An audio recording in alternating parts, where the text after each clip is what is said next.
Greetings and many thanks for joining this ECPAT USA webinar, Dismantling Online Exploitation of Children. I'm Lori Cohen, CEO of ECPAT USA.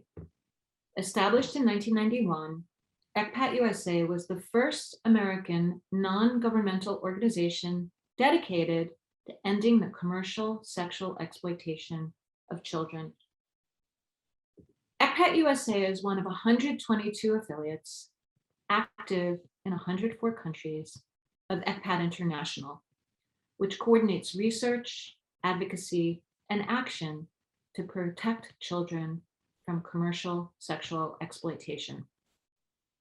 Today is the final day of the US designated National Human Trafficking Prevention Month.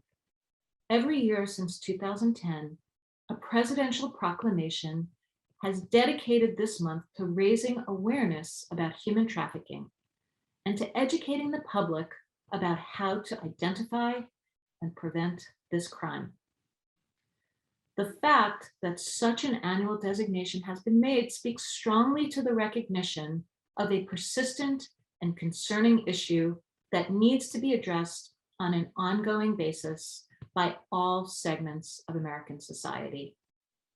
It also promises the leadership of the federal government working to prevent these crimes, protect victims, and prosecute traffickers.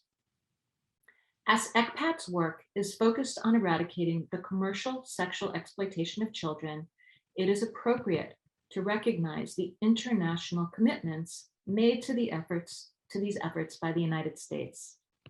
In 2000, Congress ratified the UN Protocol to prevent, suppress, and punish trafficking in persons, especially women and children.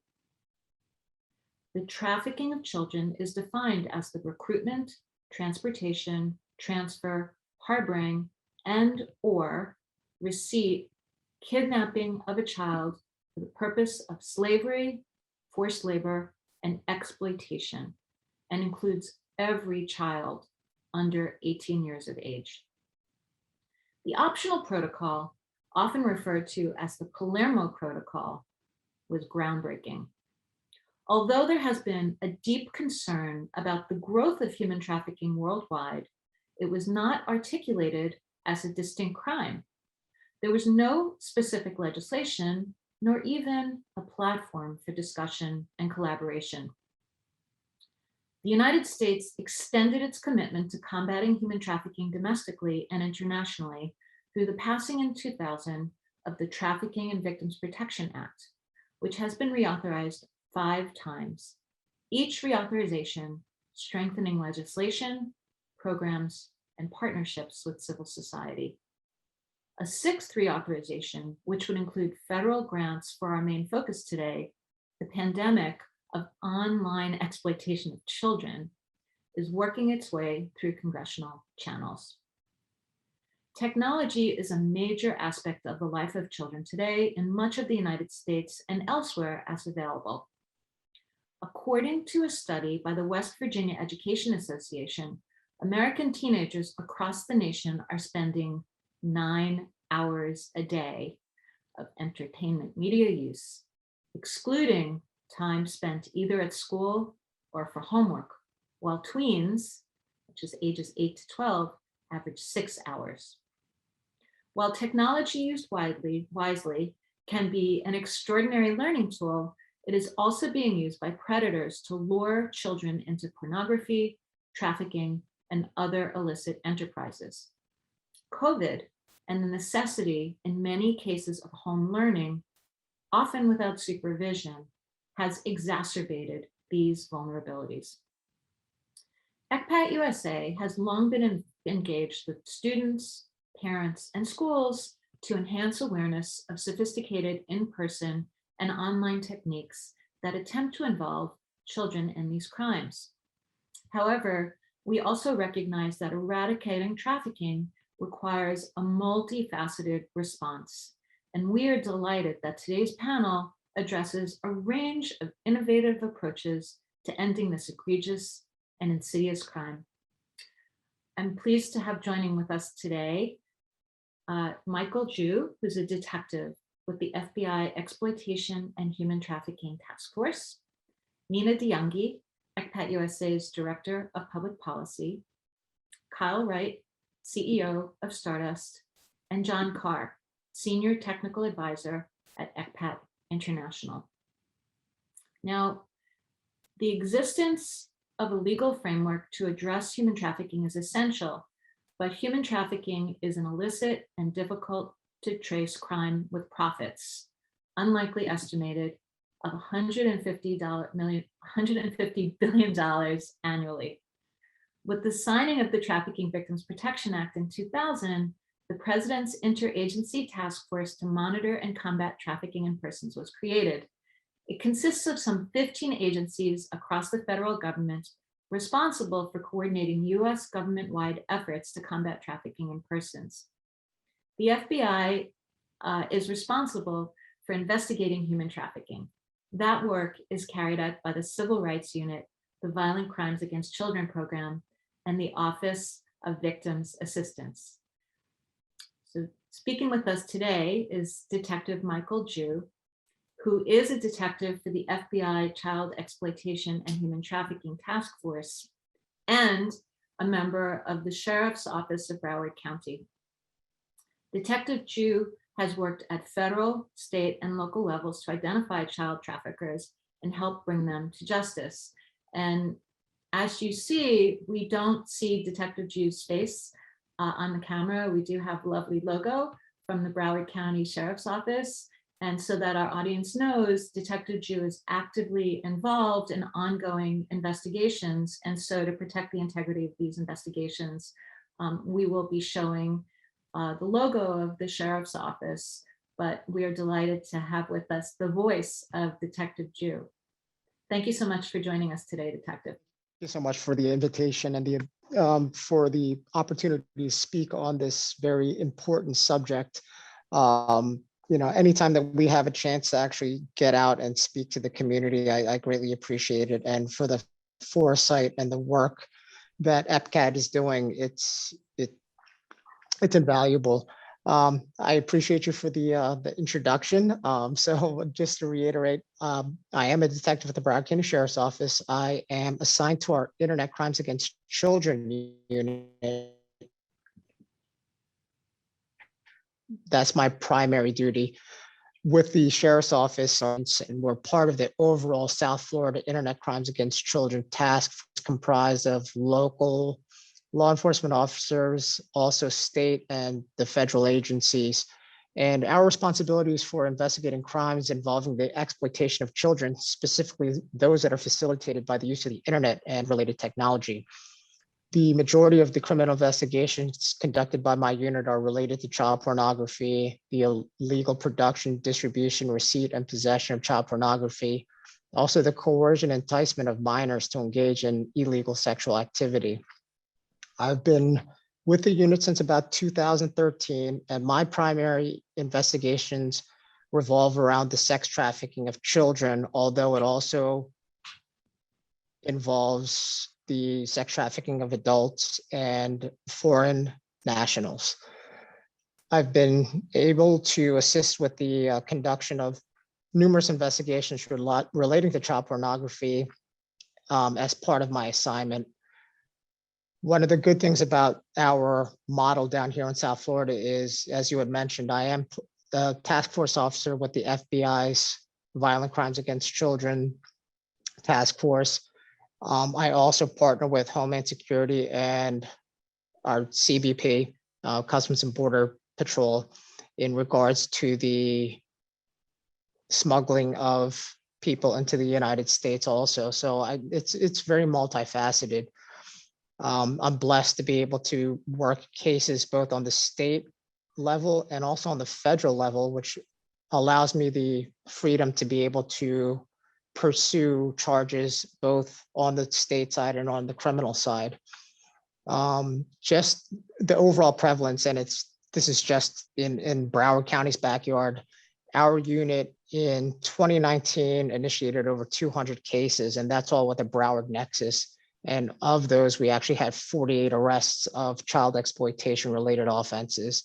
And in 2021, coming off of, the COVID pandemic and everything, we made 43 such arrests. And these are Broward citizens, people in South Florida that had some way, was either in possession of child pornography, was trying to exploit children, whether via online, social media, or human trafficking related offenses.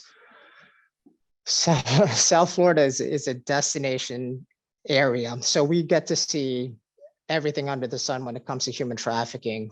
Some of the national trends that we see is a lot of labor trafficking because of the agricultural industry, the restaurant industry, hospitality and cruise industry.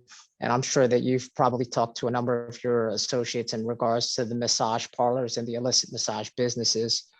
South Florida also hosts a bunch of national events to include like the Super Bowl back in 2020, the national championships when it comes to football in 2021.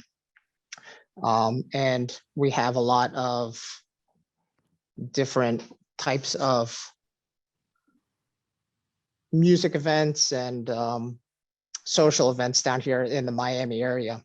So that adds to the prevalence of the human trafficking we see down here. I'm glad you mentioned the online component of it also, because we see that, especially because of COVID and especially because of the amount of time children are spending online. And I'll touch briefly on that in regards to the prevalence of social media and the importance of parents and guardians and people that are in that role in a child's life they need to be as technically savvy or more technically savvy than the children utilizing the technologies, because if not, something's going to slip through the cracks and parents and guardians aren't going to catch on it. One of the main things that we see, the thread, both on the online child exploitation and the human trafficking investigations, is that many times what's being exploited is the child's need for attention and approval. If a child is not getting that positive attention or approval from his or her family, they're going to seek it elsewhere. And many times it's going to be either online or in person in the form of the trafficker. Second thing that we see a lot of times is that the human trafficker, during the normal grooming process, obviously befriends the child, but then I'm sorry, I think I may have fallen off. Am I back? We lost your voice for a few seconds. Okay, Yeah, I'm sorry about that. the last we heard was the initiation of the grooming process. Yes. So a lot of times during the initiation of the grooming process, obviously the traffickers or the online exploitation suspect will gain a level of trust with the victim, the potential child, and will a lot of times either as simple as a picture, send me one picture, or, come in, run away with me and drink a little bit of alcohol or smoke a little marijuana. And they'll use that to go back and say, listen, if you don't do what I tell you to do, well, then, obviously this picture is going to go online, or I'm going to tell your parents about what you're doing, and instilling that fear in the potential victim. So we see a lot of those, that same string through the online exploitation and the actual in-person trafficking of juveniles. South Florida, we, at least in my investigations, a lot of our juvenile sex trafficking actually derives from our group homes. What ends up happening is a lot of times it becomes a fertile recruiting ground for our juvenile victims, because many times it's a last stop for many of our troubled youth. They're either wards of the state, they are housed in these group homes with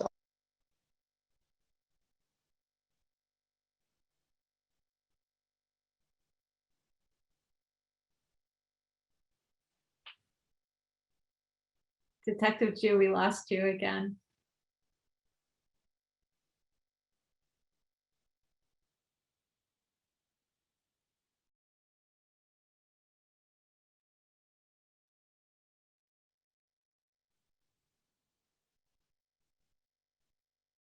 happening is the 13-year-old starts asking questions like, and this 16-year-old, the 13-year-old, hey, my boyfriend is getting it for me. So they'll go ahead and introduce that 13-year-old to the trafficker, and then the process starts all over again, where the 13-year-old is now being expected to pay for services by engaging in commercial sex acts. So it's sad. We see a lot of it. It's probably more prevalent than a lot of people know about. And to be honest, when I first started,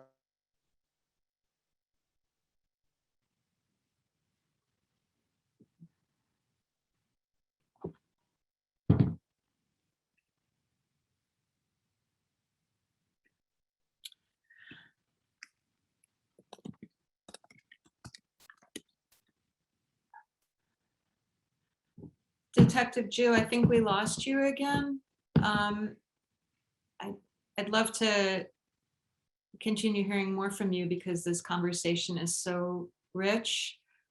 I think maybe what we can do is I'll introduce our next speaker, and I actually anticipate that there will be a lot of people with questions for you. So we'll come back to you, and I don't know, maybe if we can even, well, you're oh, are you back? Let's see your mic. yes, I apologize. Yes, I guess the bandwidth is it's a little more than my internet can handle right now, but I apologize for that. That's okay. I think what we'll do, I don't know if, I mean, we have an image of you on right now. Maybe if we even, I don't know if there's a way to totally turn off the camera function for you entirely instead of posting the image. But why don't we do this? I'll go on to our next speaker. And then I was mentioning, I just feel like you have so much information and really like a direct pulse on what's happening with young people being exploited. And as you were talking, I wrote down about 6 questions. So we'll all be looping back to you, but why don't I move ahead and I'll introduce our next speaker, ECPAT USA's Director of Public Policy. And you know, it's just such a critical role since our founding. A pillar of ECPAT USA's program has been to advocate at the federal level for the enactment of comprehensive laws and policies that protect children and prevent their sexual exploitation. In addition to working actively on the reauthorization of the Trafficking Victims Protection Act, ECPAT USA is vigorously supporting the passage of Eliminating Abusive and Rampant Neglect of Interactive Technologies Act, or it's known by its acronym, the Earn It Act, which creates strong incentives for the tech industry to prevent use of its platforms by those promoting online sexual exploitation of children. And so Nina will be discussing with us the Earn It Act, but some of the other pending federal legislative issues that we've been very engaged in. And I just want to thank you so much for joining us today from Washington, D.C. Yes, thank you. Good morning, everyone. As Lori's mentioned, my name is Nina Diungi, and I am the Policy Director here at ECPAT USA. And first, I would like to say, not only is this panel today very incredibly timely, not only because Human Trafficking Awareness Month is coming to a close, but as mentioned by both Detective Ju and Lori, the increase in online exploitation of children, we continue to see a dramatic increase in the proliferation of CSAM, child sexual abuse material, being disseminated across the internet. And we noted these numbers, government advocates, organizations, this increase in 2018 and in years preceding that. So essentially, people are talking about this as like an epidemic. We are at a decade now of the continuation of this harmful material of children. And Congress has a moral obligation to address the victimization of children across this country. we must employ, develop, and create solutions and implement systems of change to better serve vulnerable and at-risk youth and survivors. And in 2020 alone, I don't want to keep throwing numbers, but the statistics are harrowing. In 2020 alone, it was estimated that there were 65.4 million images and videos of CSAM reported to NCMEC. And not only is this profoundly disturbing, it's unacceptable. So we need to continue to find ways to create policy solutions and strategies to combat these horrific crimes. So with that being said, I'm happy to be a part of this conversation with other subject matter experts and to talk about all of our roles in this ongoing battle and what we can do to help people in need. And so first, Lori mentioned we'll be talking about a couple of different pieces of legislation. So ECPAT USA is currently supporting a number of legislation on Capitol Hill, and I'll speak briefly to three of them. First, we have the EARN Act, which was mentioned earlier, which is a transformative piece of legislation that holds big tech accountable. And talk about relative time, this bill is slated to be introduced rather soon, which is exciting since this bill was introduced in the 116th Congress, and there has been a huge push for mobilizing and advocating for the reintroduction of this bill and in this Congress, in the 117th Congress. So this bill will be introduced by Senators Lindsey Graham and Richard Blumenthal.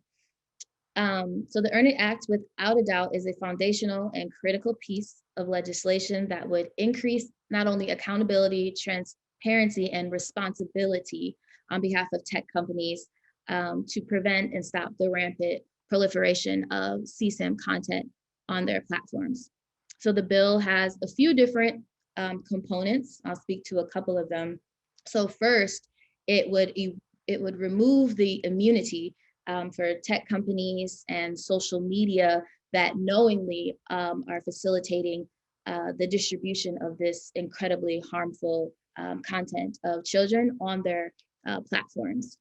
Not the other component of this legislation is that it updates existing language through federal statute. So right now, I mean, we are using the term CSAM, child sexual abuse material, but the phrase, the terminology, child pornography is still used, and language matters. And labeling this child pornography is harmful for a number of reasons, but it also takes away from the severity and the impact and harm that is placed on children, youth, and survivors across the country. So we want to be careful that of the language that we are using, and we are calling it what it is, and it is sexual abuse, child sexual abuse material. So that is a huge sticking point and component of this bill as well. And next, this bill would establish a commission, and this commission is comprised of 19 individuals. So it would be with survivor-led.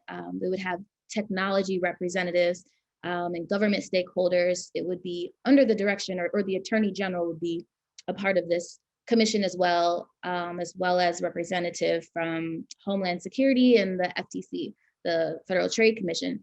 So it's important, while the talks about reforming and transforming the ways tech companies are navigating the space has been going on for quite some time, but I think it's very important that if we are looking to, change the ways and behaviors that allow this harmful content to continue to prevail and surface online, it's important to have these conversations with tech representatives as well, to make sure that we are having them a part of the conversation, because combating this issue at large, whether online or offline, is going to require a multidisciplinary approach, a community response to respond to this issue. So with that being said, there are some criticisms of this bill. As a matter of fact, what I learned early on when I came to ECPAT, when you Google the EARN Act, you will actually see more opposition pieces about the bill. And that kind of, there's an undertone, and that kind of states the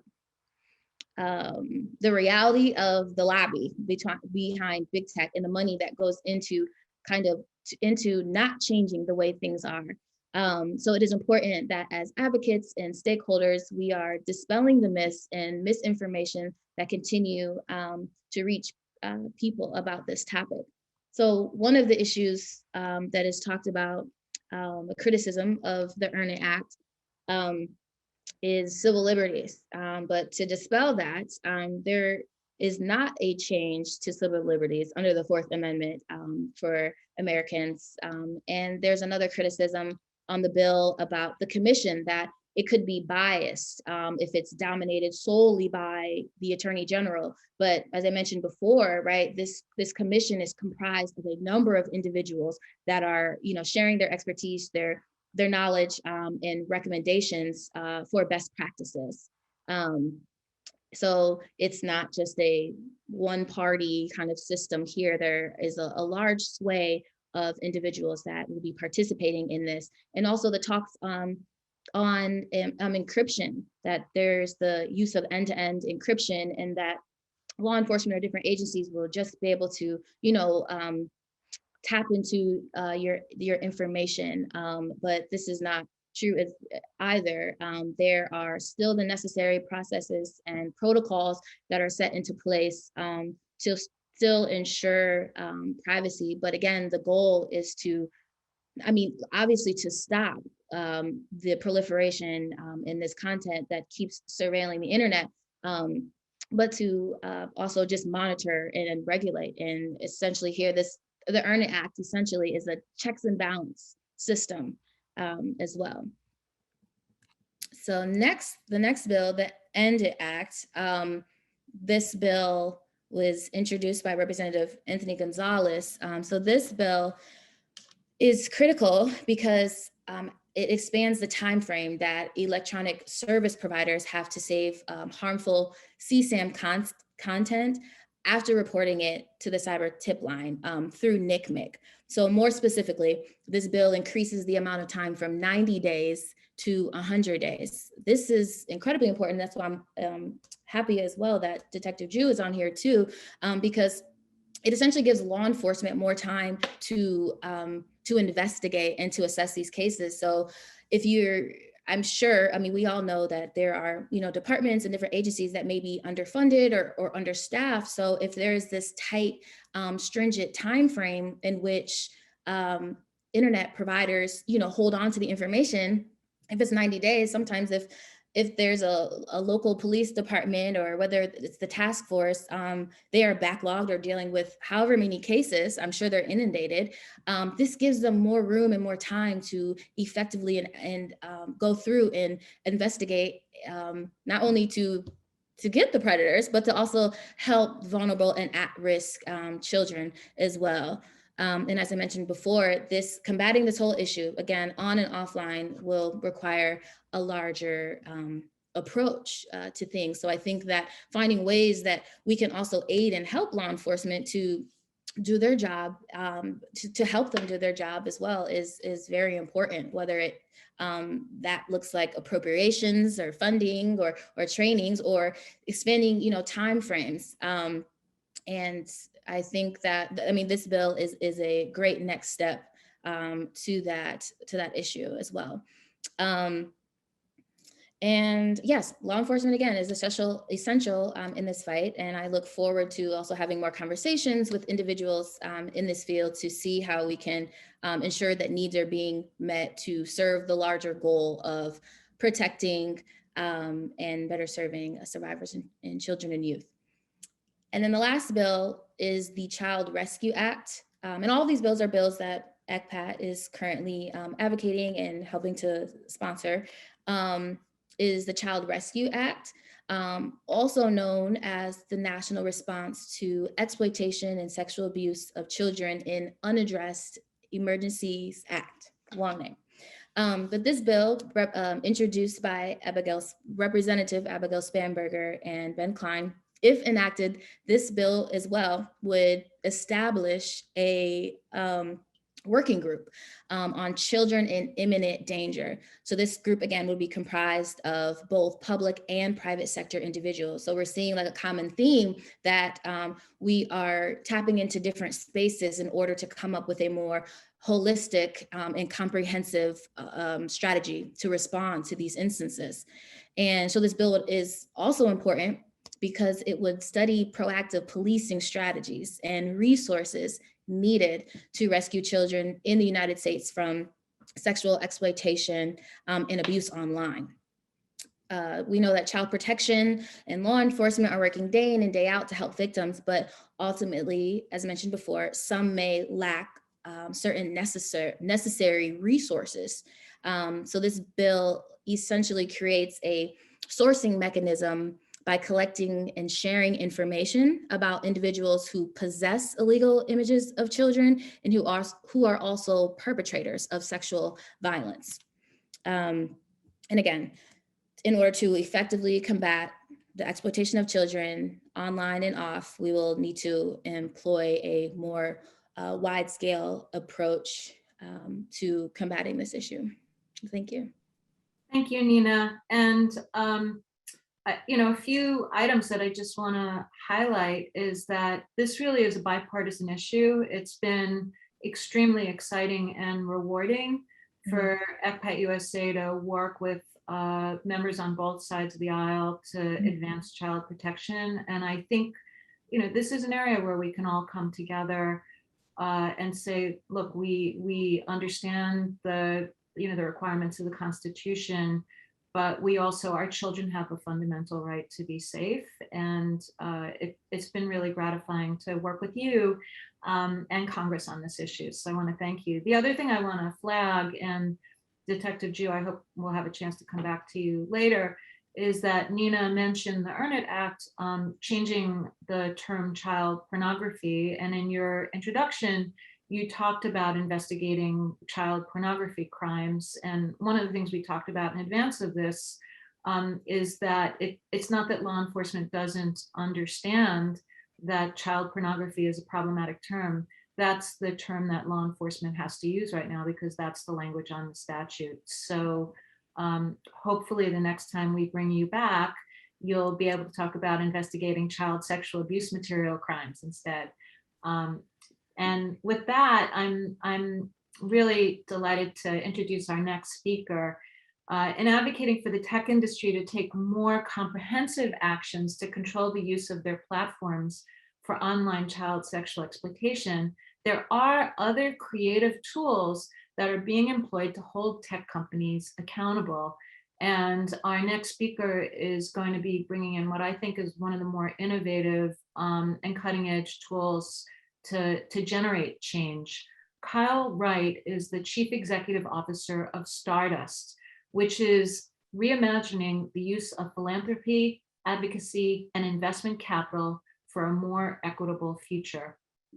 He will share with us strategies of using impact investing, shareholder engagement, and impact legislation to leverage positive change in corporate behavior. Stardust has been a champion on the issue of eradicating trafficking and child protection, and it is truly an honor for Kyle to have you joining with us today. Thank you so much. Thank you, Lori, and thanks to all the panelists. It's really good to be here with such luminaries, really. And I'd like to first say that my position on this issue, this very difficult, complex issue, comes from a place of humility. I'm not a trafficking or CSAM survivor. And one of the privileges I do enjoy is, as Lori mentioned, it's supporting a phenomenal multidisciplinary team at Stardust, showing up with tools like philanthropy, direct support, art, advocacy, investment capital, and who every day apply those tools with skill, care, and partners like ECPAT for a more equitable future. We work through vehicles like Stardust. Most people recognize our name would be through Stardust Fund or Stardust Equity, Stardust Arts. And I'm thankful to our team, particularly Natalia Sangavi, who helped me prepare today. So our story on the philanthropic side, we really have worked for a number of years on exploitation, primarily, as Lori mentioned, on trafficking, and have expanded and really deepened our work to build power where it's been historically oppressed, to address head-on the systems we're talking about today that perpetuate inequities and exploitation. We're doing this by investing in women, particularly women of color, survivors, and other impacted people. So as we listened and deepened our understanding of exploitation through our philanthropic work, we not only recognized how integrated this is into our economy, but ultimately we are also complicit. If we really are committing to this issue from a place of impacting lives and not just making donations, we can do better. In 2014, our founder, Molly Gotchman, asked us, do we have trafficking in our investment portfolio? So we immediately went to our investment advisors who really couldn't answer the question. No, we're not invested in companies that are in the business of trafficking, but they couldn't say for sure what the exposure looked like to companies that may have it in their supply chains, for example. And that really wasn't good enough for us. So we worked with our advisors, our portfolio managers, we found investment researchers to create the first ever human trafficking investment screen that excludes companies from our portfolio from controversies of trafficking, forced labor, and child labor in supply chains. This was opened up to other investors, and now today, hundreds of investors and billions of dollars use this screen.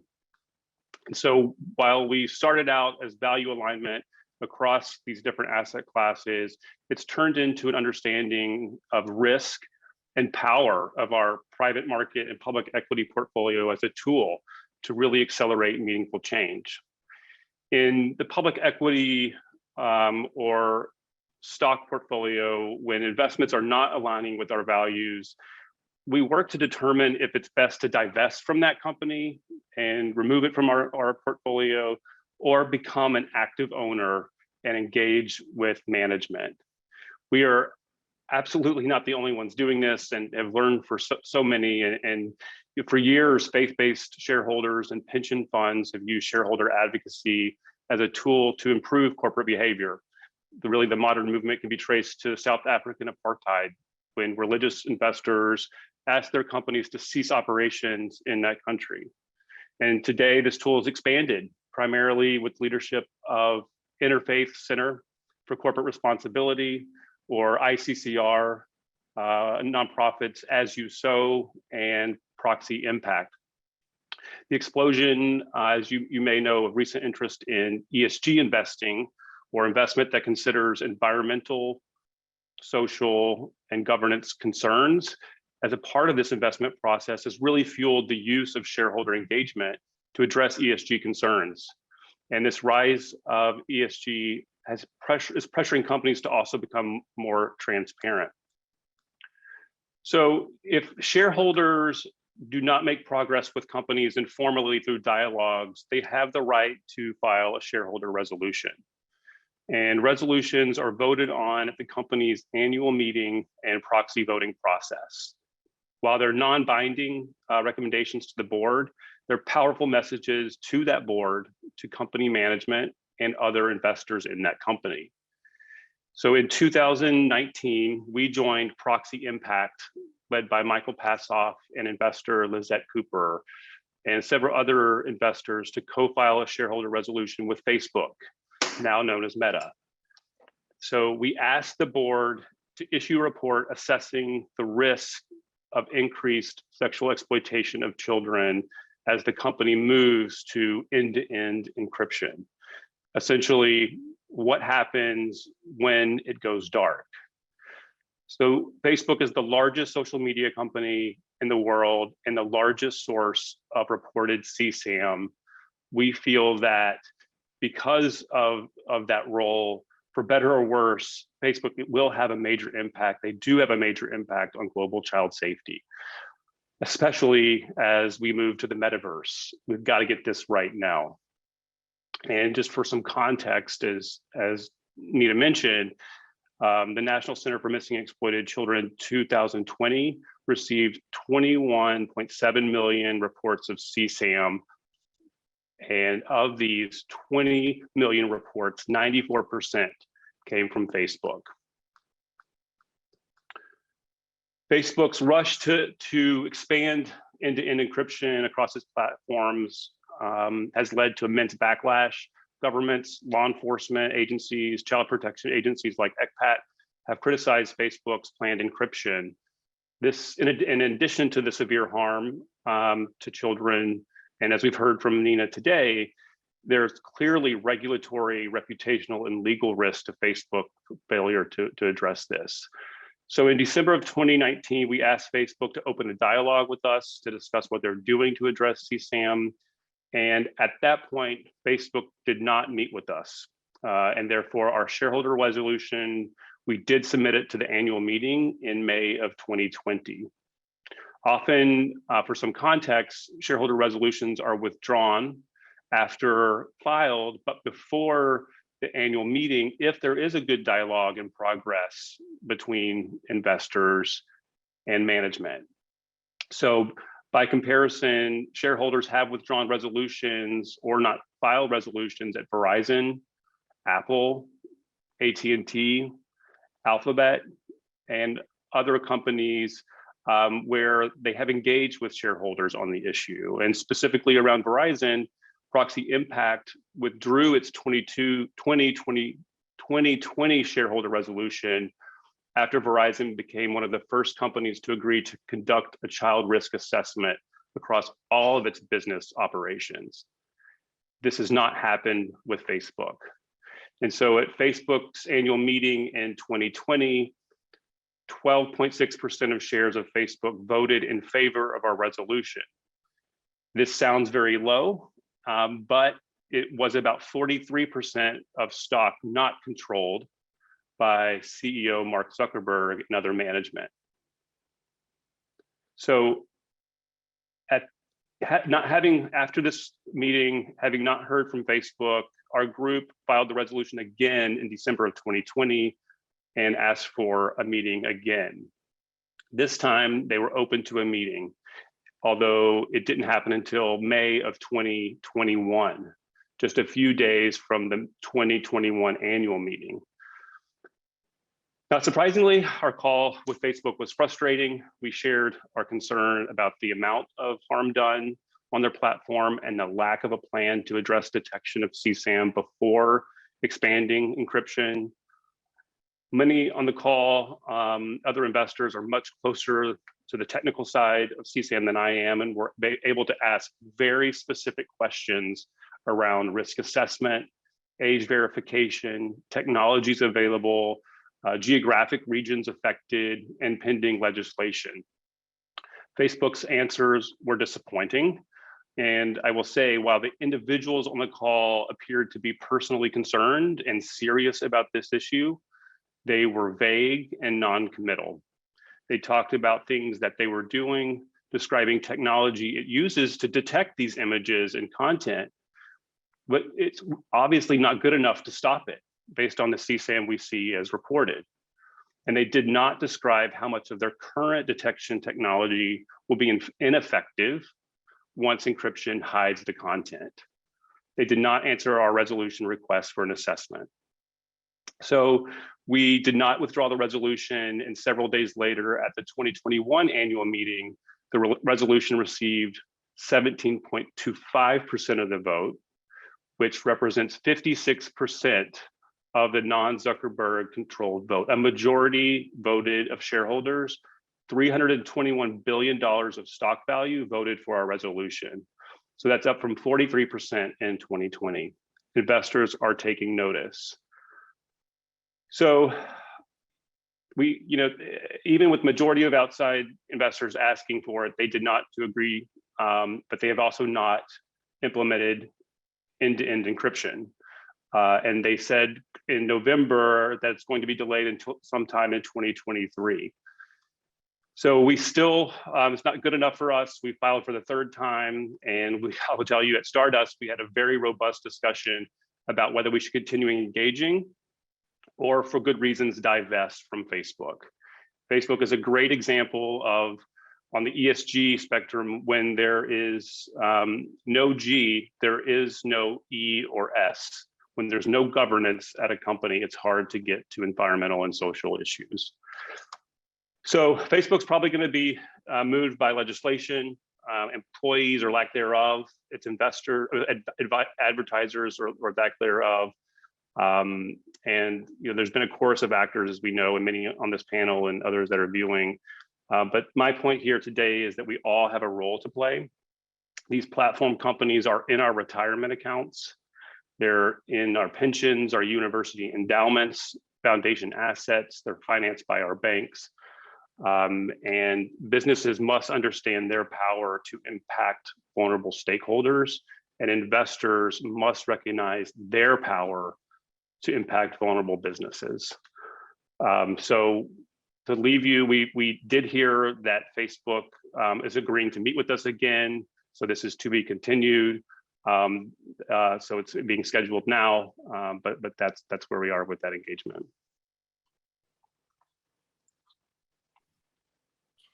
Thank you, Kyle, so much for Stardust's really deep dive into this issue and thinking about how to move the needle. I mean, clearly law enforcement and legislation and involvement in by non-governmental organizations are all helpful, but really you're bringing a perspective of how can the private sector really move the needle on this. And ultimately, this is about money. It's about dollars. And so I think the work you're doing is so significant to say, when we talk about value includes the value of the lives of children and protecting vulnerable individuals. So, I'm really eager. I'll have to bring you back after the next Facebook meeting to hear how it goes, and I hope that Meta is listening to us at this moment and is taking stock that there are a lot of people who are asking a lot of questions about their investment dollars now.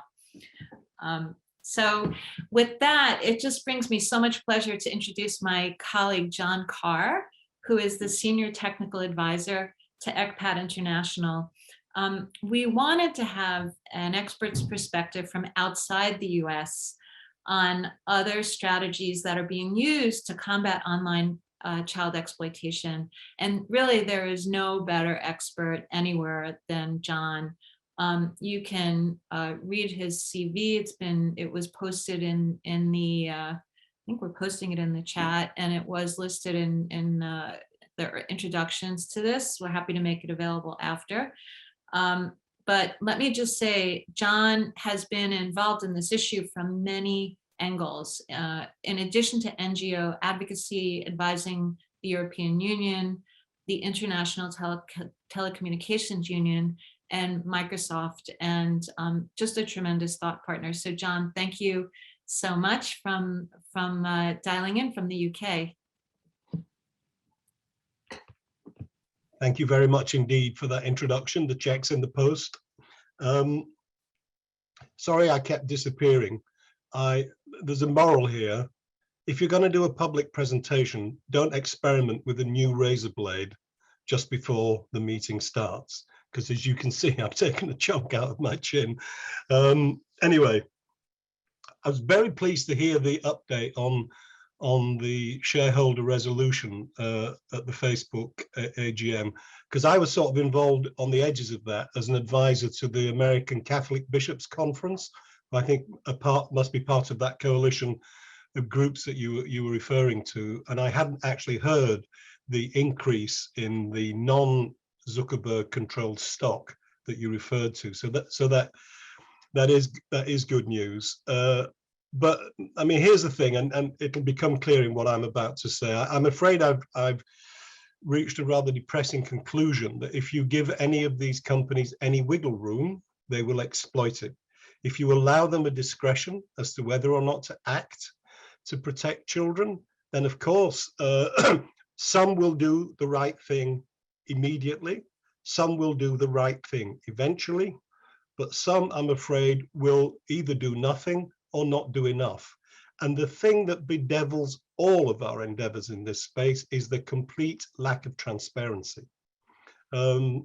And so we really have no tools to judge whether or not what any company, actually any of the big tech companies are doing is the best that they can do with the resources that they've got available to them.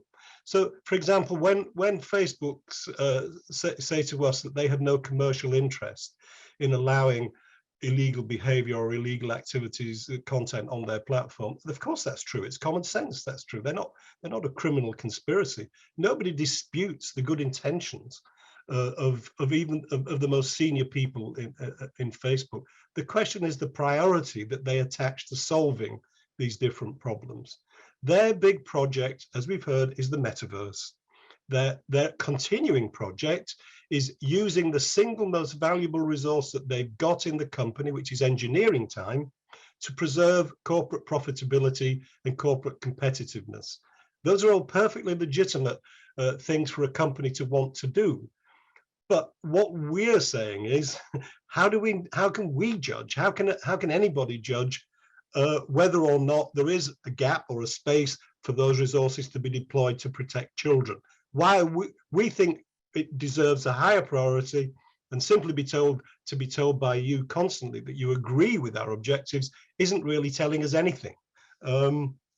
So on to international initiatives. I'm going to talk principally about two. One is in Britain, which is where I live, and the other is in the European Union, which we recently left. But what both are doing in the same space quite mirror each other to a very great extent. So I'll start with the UK because that's easier. So we're abandoning the idea of voluntarism completely. We're not saying to companies anymore that you may, if you choose to, act to protect children. We're going to compel you to do so.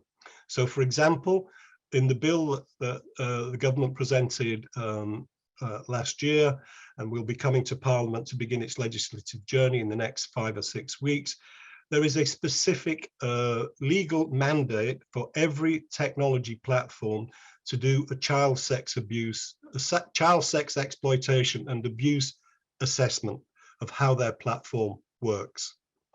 There is a specific requirement within that to consider whether or to what extent their platform can be used for the distribution of child sex abuse material. And if it is being used, there is a correspondent legal obligation for the company to deploy technical tools to mitigate, reduce, eliminate the traffic in those images. Our regulator, which will be created, well, it already exists, but it will be given the powers to regulate this space, will have a specific power to direct a company if it thinks the company isn't discharging that obligation in respect of child sex abuse and child sex exploitation and abuse. If it forms a view that it's not discharging that obligation satisfactorily, it can give a legal order to that company to deploy technical solutions to help deliver that aspect. In other words, detect, delete, and report child sex abuse material, including, that's not just images, that's also grooming behavior as well. The potential penalties attaching to a refusal or a failure to comply with these new legal obligations are up to 10% of global revenues, or £18 million, whichever is the greater. Now, the UK is, we're outside Europe now. Is a stupid decision, our equivalent of electing Donald Trump, but we are still the sixth largest economy in the world. We are the second largest economy in the world when it comes to revenues from advertising. So what we do in Britain matters, even though it would be even stronger if we were doing it from within the European Union. So what the UK does is important, even though we are now outside of the European Union, paddling our own canoe, so to speak. But the European Union is also developing something called the Digital Services Act, which closely mirrors some of the things I've just said. It will not have the same obligations for all platforms to do things, but it will have specific obligations directed at the larger platforms. And a larger platform in this context means a platform with more than 45 million users. So obviously it's aimed at Facebook, Google, TikTok, Snapchat, and on all of the big ones. All of those platforms themselves will be obliged to do risk assessments in respect of children's usage of their services. And the problem that we've all faced up to now, and Nina referred to it earlier, was the way in which the privacy lobby have dominated the conversation about all of these types of progressive advances that we've been advocating to help protect children. And the reason the privacy lobby have been able to dominate the space so easily is, first of all, they've been at it for a lot longer than we have. The privacy concerns have been part of the public debate for 20 to 30 years. It's only really in the last 5 to 10 years that the child protection lobby has started to come together and focus on these issues. And we still haven't got the same level of coordination, trust, and so on that they've got amongst themselves. But here's the thing, when you speak to ordinary people, and let me just put that in a more political way, when you speak to voters, when you speak to the people who put the politicians in office in Britain and in the European Union, their views are very, very similar to ours. Why? Because they're decent, ordinary people who care about the protection of children. And how do we know this? Well, one of the reasons that we know it is that we've done some polling organized by YouGov, which is, I believe, very well known in the United States. It's a member of the Market Research Society, so all of its work is of the highest quality. And we did polling in 8 European countries: France, Germany, Italy, Hungary, Denmark, the Netherlands, Spain, and Sweden. And we did it in 2 bits. First of all, we had some focus groups because we wanted to make sure that we understood where, as it were, typical people were in relation to their thinking on online safety for children, so that we could then shape the questions that we asked subsequently in the quantitative survey that we did following the qualitative survey. In the qualitative discussions, what we raised with these people, and by the way, they were all adults, mostly parents, but it included a good sprinkling of adults who were not parents. We asked them if they were aware that technical tools existed which could detect child sex abuse material, which could detect grooming behavior. They didn't know it. Hardly any of them were aware that these tools existed. When we told them that these tools existed, they were shocked that they weren't already being used by everybody all of the time. Now, I'm not quite sure how it happened, but when it got into the quantitative bits of our survey, and this was representative cross samples in 8 European member states, that question didn't get directly translated into one in the quant. But within the quant, what we found was over 70% of everybody surveyed across those EU member states very strongly supported new legislation to create new obligations on companies to act in a stronger and better way to protect children. Discretion is no longer an acceptable option for companies. And so to go back to the end-to-end encryption point that was raised earlier, the British Parliament is not going to say to Facebook, end-to-end encryption is illegal. What the British Parliament is going to say to Facebook is, if you wish to proceed with end-to-end encryption, that's fine. Just demonstrate to us that in so doing, you are not endangering children. Now, what Facebook have been saying up to now, as you're probably aware, is that they're deploying all kinds of other strategies and ways to try to detect bad actors before they get to the point where they're using end-to-end encryption to transmit illegal material, child sex abuse material, or grooming behaviors, or whatever. Well, that's fine. I'm glad Facebook is thinking about doing that, but they should be doing that anyway. None of those tools answer the fundamental point, which is, once you allow material to go into the encrypted environment, you are blinding yourself to that data.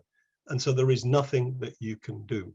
Now, I'm going to say something that I want you to promise you will not repeat. to anybody else. You won't tell anybody that I said this. I think sometimes we're a little unfair to Facebook. Okay, that's the thing I don't want you to tell anybody I said, okay? The truth is, we know about Facebook because they've been publishing data about the extent to which their messaging services are being abused by criminals.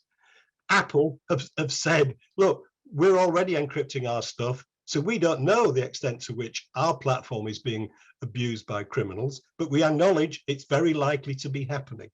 And then there are other encrypted services. There's Telegram. There's in the Far East, in Japan, there's one called Line. And then there are already a number of end-to-end encrypted services about which we know nothing. We only know about Facebook, as I've said, because they publish the data.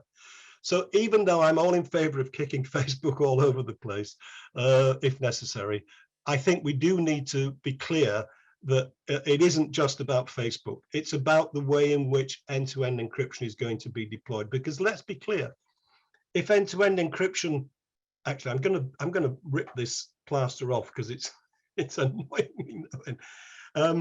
If end-to-end encryption takes off at scale, we have lost control of a big part of the internet. And the only consequence of that will be that more children will be put in more danger. So this is not, at the end of the day, really a technical question. It's really a question about what kind of world we all want to live in.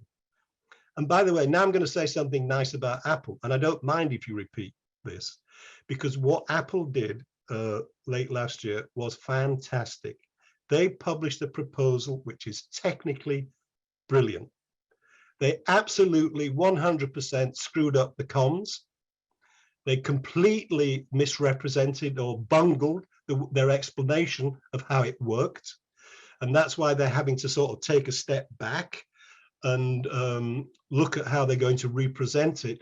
But what Apple said was brilliant. What they said was, before the material goes into the encrypted environment, that's the point at which we will inspect it to see if illegal content is present. So we're not going to break the encryption. We're not going to have any backdoors. We're not going to have any illegal ways in which the police or the government or anybody else can spy on what you're doing. What we're going to do is, before you put your message or you put your content into the encrypted space, we're going to check it against a database of known illegal images to see if there's a child sex abuse image in there. And only if we find a child sex abuse image in there will we pull it out of the line and act on it. That is the answer. That is the answer. Zuckerberg has already said he doesn't want to do it that way. He's going to have to change his mind because their current proposal is simply unacceptable. And every government in every liberal democracy is saying the same thing. So there we are. There's lots of other stuff going on. New data from Germany last week. I don't know if you saw that. They just took down a paedophile ring with 400,000 members that was operating on the darknet. It's called Boys Town. There's new data coming out of Sweden. Every liberal democracy that you can think of is having the same discussion that we're having now. And by the way, dominant in all of these is the question of end-to-end encryption. So we are going to have to find a solution to that. My timing is useless, Laurie. I'm looking to you. Is that enough? Shall I stop and take questions? I mean, I'm just figuring out how we're going to scrub you saying nice things about Facebook on this recording. So that's where my head's been. Well, we do. I mean, we could really listen. I mean, there's so much interesting work that's happening in the UK and in the EU, and it's really great. I think maybe what we'll do is take some questions. I have a question for you that I'm wondering if the UK sets a standard for Facebook that is a higher bar than what's happening in the US, how does that impact the way Facebook does its business in the United States? Well, I was, if you've looked at my CV, you'll see that I was once a vice president of MySpace. Technically, I was working out of Los Angeles, although I never went to live there. I just flew there a lot from London. And they always, inside MySpace, they always used to say the same thing. Look, we're a global company. We want to work on a global set of rules. Because, of course, it's easier. It's cheaper. if you've got one set of rules, one set of regulations that you adhere to. But guess what? The world doesn't work like that. The nation state is very tenacious. Facebook is already operating differently in different jurisdictions, because in different jurisdictions you have different rules, different laws, different regulations. So Facebook will make a business decision. They will decide whether or not it's worthwhile economically to comply with UK law. My guess is they'll decide it is worthwhile complying with UK law. What I hope is that will encourage people in the States, with your wonderful constitution that is a source of endless amusement and fascination to us over here. What we hope is that it will encourage people in the States in particular to press even harder with the kind of initiatives that Kyle was talking to. Because I've always said, if I had an infinite amount of money to spend on lobbying and organizing, I would spend it in America. Because if you can influence in the States the decisions that US companies take, you're actually influencing children's lives across the whole world. In the absence of that, however, we in Europe are going to do our bit to press it from that angle. Thank you. And by the way, let me just say, just to be clear, if apart from fines, 10% of global turnover and so on, a court can also order an entire service or site to be blocked from access within the UK. I doubt that anybody's going to actually block Facebook or Twitter, but nominally at least that sort of power will exist. Thank you, John. That's really helpful. As a follow-up, there was a question in the chat that Kyle, maybe you can address it, which was asking about Mark Zuckerberg's statements, and John also mentioned this in his remarks, that Facebook is seen as maybe a bad actor because it is reporting this information and sharing this information, and so consequently it looks worse than maybe other actors in the space because the others aren't complying. And I'm curious, to the extent that you can discuss that in your conversations with Facebook, how you've addressed that maybe defense that Facebook has raised. Yeah, it's John may know more about this than I do around it being true. I know others are reporting, but I don't know to the extent of what that looks like. I don't think it's like what Facebook is doing. For us, that's not a defense. I mean, it's true, and at the same time, there's not an answer to the end-to-end encryption piece, right? And there are that many images that are flowing through Facebook's system, and so that is still true, and that's still not good enough for us, frankly. So we can hope. For us, we're holding both of those things as true, and but John may have a more nuanced answer than I around that. Alex Stamos, who used to work as chief technical officer for Facebook and is now at Stanford University, he did a blog in which he reckoned if you were trying to detect content, illegal behavior outside of an end-to-end encrypted environment, that wasn't in the environment already, you would only get about 20% of it. In other words, he reckoned if the other measures that Facebook said they're developing were to be put in place, but they kept doing end-to-end encryption, they would be missing at least 80% of the stuff, the illegal stuff that's going on. In other words, it's completely ineffective. I don't know how he does that calculation, by the way, but he's not an idiot, and he's a very respected person at Stanford University. So it's very hard to know. I mean, Apple don't know how much illegal behavior they're facilitating. They said so openly, which is why they came out with their solution, because they recognized it was wrong. Thank you. I was thinking, as we were having this conversation about encryption, there may be some people in the audience who are asking about, like, how significant is this that encryption has a function, companies are using it. And so, Detective Jew, if you have access to the audio at this point, maybe just from a law enforcement and investigative perspective, you can help explain to the audience why this issue is so critical. So I think John pretty much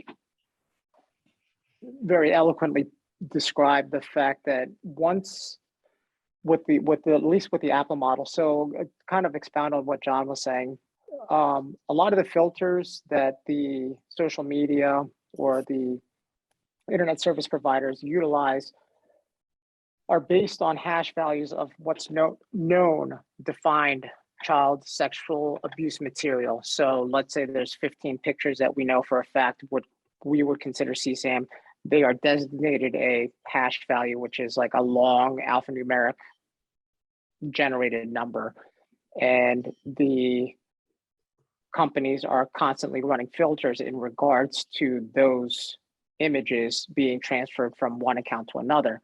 Now, if with the Apple model, if those filters are still in place prior to those images getting sent from end user to end user before the encryption part, then that's a great tool to be utilized. However, if those filters are not in place and I'm sending, let's say, John, pictures on a total encrypted, and this is just the end-to-end encryption part, there's no way of being able to catch that. And we're talking about that end-to-end encryption from me sending it to John. If those filters are in place where I'm sending it to John, however, prior to me sending that image to John, it's filtered or it's going through a filter and it's caught, then an investigatory part, it definitely would assist and help. And that's that end-to-end encryption part of it. We're still encountering encryption on the end user level where, for example, if I'm hoarding CSAM material on my laptop, there's commercial grade encryption technology out there that you can just buy off the shelf, where it's pretty much like locking it in a safe with a 20,000 digit passcode to try and get in there. And they've done studies where some of the highest speed laptops, if they were working at what they call quote unquote brute force, trying to figure out what the encryption code is to get into those files, it would take 5,000 of the best laptops like 20, 30 years just to try and defeat those encryption passcodes to try and get into that. And that's readily available on like your cell phone. You can go to Best Buy and buy those types of those encryption type storage containers. It's a lot of times what they'll call it. But speaking of those filters, we definitely need to push for that legislation. And if a lot of these companies are pushing for encryption, I think what John had highlighted would probably be the best case scenario, or the least evil of all alternatives. Facebook, in effect, stopped scanning for child sex abuse material for about 6 months last year. The reasons are complicated and not that interesting, but NICMEC reported a 57% drop in the number of reports coming out of those European countries where it stopped scanning. And this is during the pandemic, when everywhere else in the world, the numbers were going up. So the numbers in Europe should have been going up. They actually went down by 57%, which means the real drop was undoubtedly greater than 57%. And that gave us an insight to what would happen in Europe, at any rate, if end-to-end encryption was introduced, because it effectively amounted to the same thing. Thank you. We are running slightly over, and I know we had some technical issues that delayed the presentation a little bit. What I'd like to do for our audience, I see that there are a number of questions, and we can continue to try to answer some. But in sort of wrapping up, what I'd like to do is ask each of you. I mean, we're looking at this issue in a very comprehensive way. This is an all-encompassing crime. There is, tremendous impact on young people as the internet technology has just become so ubiquitous, especially because of the pandemic. And what's exciting is to see the different facets of how this issue is being addressed today. What I'd like, because I see there are a lot of questions from our audience members to individual panelists about what can they do, what can they do. So if we could, maybe if each one of you could sort of give us one suggestion about something that audience members can do to relevant to your area of work. Is, you know, what is there something they can support? Is there some place that they can write? Is there some group they can join? And you know, of course, at the end we'll be sharing this through ECPAT USA. So happy to distribute any information that you can make available. Maybe what I'll do is any volunteers about who'd like to start first, or I can start calling on folks. I can go. I can answer the question addressed to me. Germany already has the law that I said that we're introducing in the UK is all essentially, it's not going to, it's not as strong, but Germany already has it. There's already a law in Germany that says you must scan for child sex abuse material. And by the way, they also have a law which says for legal pornography, you must have age verification in place to keep kids away from it. And that's another big deal issue here, but it's legal pornography, not illegal pornography. So what is it that audience members can do on that front?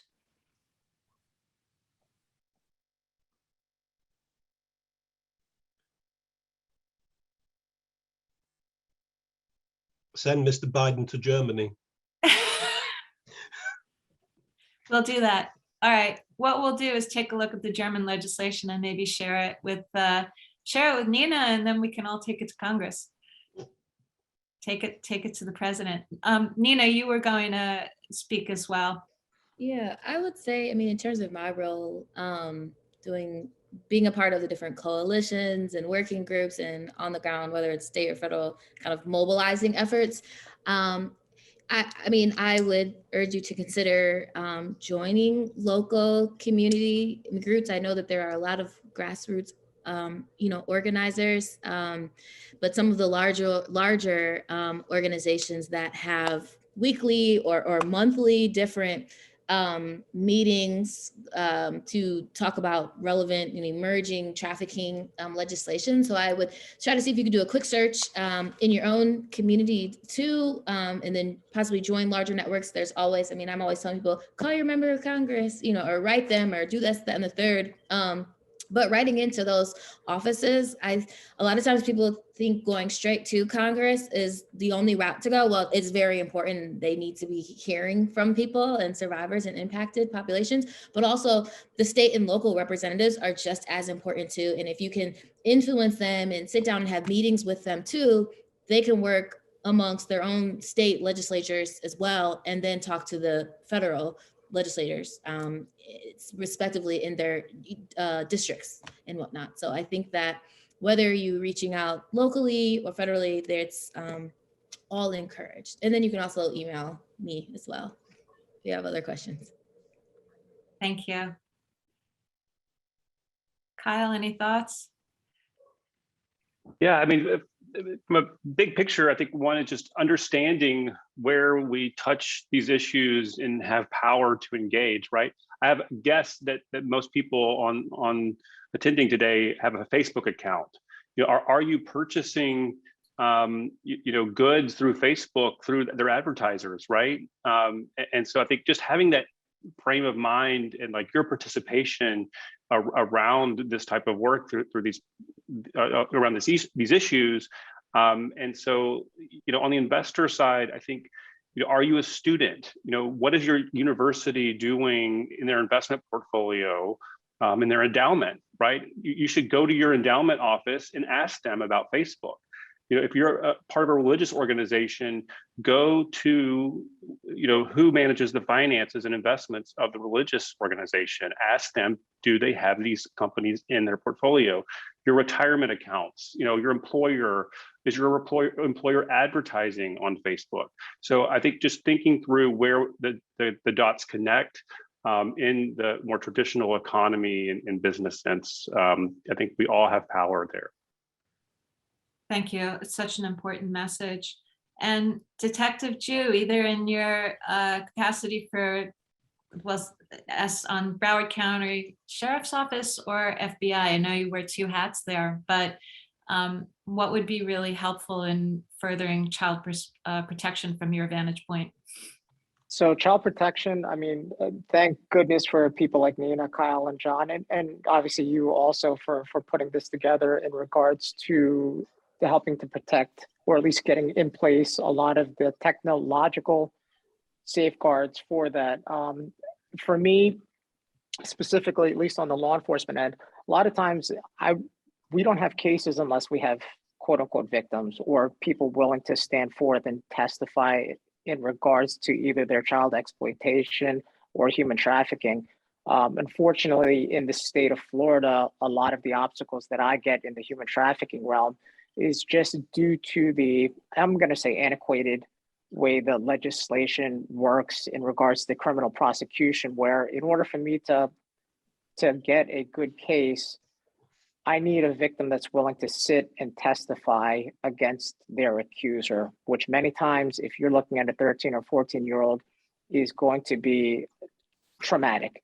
Not only one, have they been traumatized, in regards to the actual commission of a crime, but in the state of Florida, we still have a deposition for those who may not be, that legally savvy. A deposition is held by the defense attorney, whether it's a public defender or a private attorney, that gets to pretty much question the victim in regards to their background, in regards to their role and what happened in the crime. Obviously with child exploitation, sexual exploitation, human trafficking, there's a stigma involved with that. If I'm a victim of a robbery or a residential burglary, there's no real stigma attached to me. Someone unlawfully broke into my house. Yes, I'm going to testify against that person because that person wronged me. However, and what's the defense attorney going to ask me? Is this your house? Yes. Did the person break into your house? They're not going to judge me and say, well, you shouldn't have had such expensive TVs or jewelry inside your house. There's no shame being brought on me for being a victim of a burglary. However, when we get into the threshold of human trafficking, where many times prostitution or commercial sex acts are being committed, there is that, oh, well, you're committing prostitution anyway. How many years were you doing prostitution prior to, speaking with my client, the so-called defendant, I hear a lot of times. So that in and of itself is something we have been trying to deal with, at least on the state side. Luckily, we have a very good ally. And, just to kind of piggyback off of what Nina said, within the state Senate in the state of Florida, Senator Lauren Book, who we've had open dialogue with in order to try and remedy some of the situations where we're trying to get depositions automatically waived for human trafficking victims or child sexual exploitation victims. So that way they don't have to deal with that. Also, a lot of times our suspects know that they can sit in county jail for 2 to 3 years, just continually asking for continuance after continuance after continuance, knowing that many times our victims are just going to want to move forward with their lives. In the federal system, which luckily I have the opportunity to engage in, there's no depositions. So if I have a victim that's willing to testify, that takes that burden off of their shoulders. And usually when we have a federal indictment, usually that case gets tried within 6 months. There's no 2 to 3 years languishing in the system, the court system, where my victim is not going to want to move on with their lives in 2 to 3 years. I can't blame them. So if there's a way we can get some type of speedy trial for them, so that way they can see justice play out for them, and also to try and figure out ways that they may not have to, let the burden be on the detective or the investigator, where the victim themselves don't have to sit there in court having to be present in front of a judge that they don't know, in front of a jury of people that they don't know, and having to re-traumatize and spell out day by day exactly what happened to them during those times. That in and of itself is heart-wrenching. I could only imagine. I can't speak to that, but I know just, speaking with my victims, how traumatic it is just for them to share the information about what happened to them. So in order to try and do that in front of a room full of strangers, I mean, the card is stacked against them. I mean, legitimately, and we're trying to embrace a victim-centric approach so that they can get justice. LawrenceKids.org. LawrenceKids.org is the not-for-profit website or portal for State Senator Lauren Book. She's, very active when it comes to the exploitation of children, sexual exploitation of children. Maybe reach out to her office via the website, and kind of share, hey, listen, how can we get behind you in order that she can, re-represent a bill? Because I know about a year or two ago, it was Senate Bill 812, at least with the state of Florida, in order to try and get some of these amendments. But unfortunately, it got stalled in one of the committees. But she put forth the effort. Maybe we can try and get that to go forward again, at least to get justice for some of our victims. Thank you, Detective Ju. That's so important and actually such a compelling way to conclude today's conversation. I mean, at the end of the day, what you're pointing out is this is really about protecting victims who in many cases are highly traumatized children. We know that there are other states that use evidence-based prosecution that don't rely upon necessarily compelling a victim to testify, that there are other ways that evidence can be presented legally to the court and to a jury.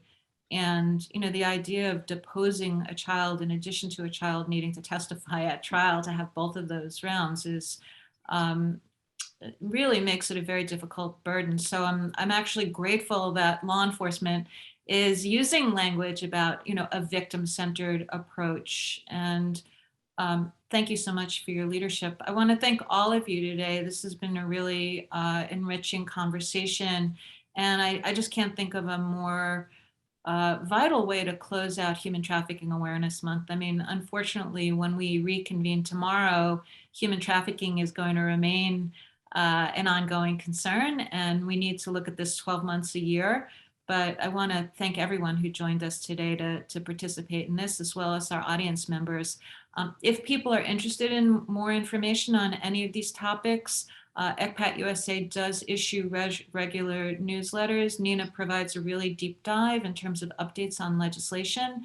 So if you want to connect with us, we can be reached at info@ecpatusa.org, or you can join us through our website, www.ecpatusa.org. And I really look forward to checking in with you all in the future and hearing about all the advances that we know are going to happen. This is the year that it's going to happen. Thank you so much, everyone. This concludes our presentation.